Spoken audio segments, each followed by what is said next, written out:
Hello everyone, this is Suja. I want to welcome you to the book review of Thinking in Destiny. I want to clarify that I will not be going chapter by chapter. I will be going concept by concept, all the concepts I found relevant in my study and in my exploration of this awesome and amazing book, which is also very dense. It's a very dense book.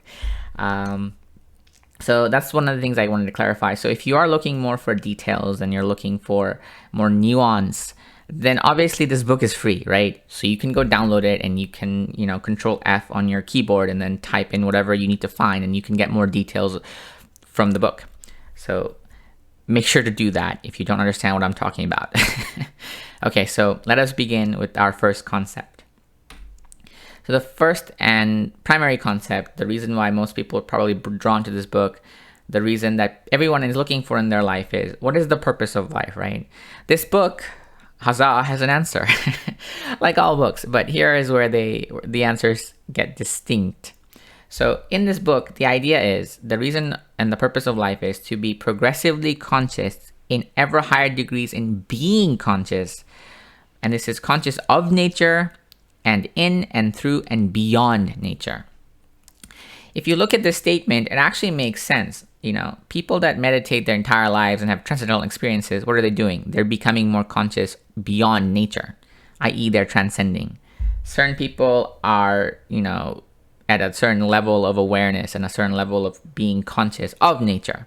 For example, if you're watching science shows on TV, you can just see the wonder and amazement in the voices of these public scientific educators when they talk about the cosmos or whatnot. So people are already in different sort of parts of the strata of being conscious. So in one sense, this makes sense. I think a lot of people try to become more conscious through their work, through their relationships, through their seeking of adventure, right? And that is sort of the functional thing that people do. They're not aware that this is sort of the purpose of life, or it could be the purpose of life. There's no way for me to tell that this is, but for me, it makes sense. It makes perfect sense that this would be the purpose, because then, I'm already doing the purpose, right? I'm becoming more conscious every day, and so is everybody else. And as you get older, you become more aware of all of it, right? You become more conscious. So to me, this makes sense. It's much better than the platitudes of, the goal of life is to be happy. Like I heard that platitude so many times, it just doesn't stick anymore. I don't think seeking happiness is the penultimate goal. I don't think being a hedonist is the penultimate. I don't think the opposite is either the goal either, right? So if you're seeking, asceticism, where you basically denounce everything, that's also on the other end of the spectrum. I think this makes a very functional, very good philosophy to operate on.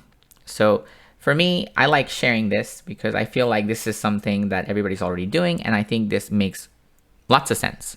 So that is the purpose of your life. If anybody asks you why you exist, what the purpose is, if you're having an existential crisis in the middle of the night, remember, the primary task that you are born to do, and you're already doing, and you can't get out of, is to be progressively conscious in ever higher degrees in being conscious of nature, and in and through and beyond nature. Well, that's it. Have a good one. You now know the purpose of life. Go forth and live it. Bye.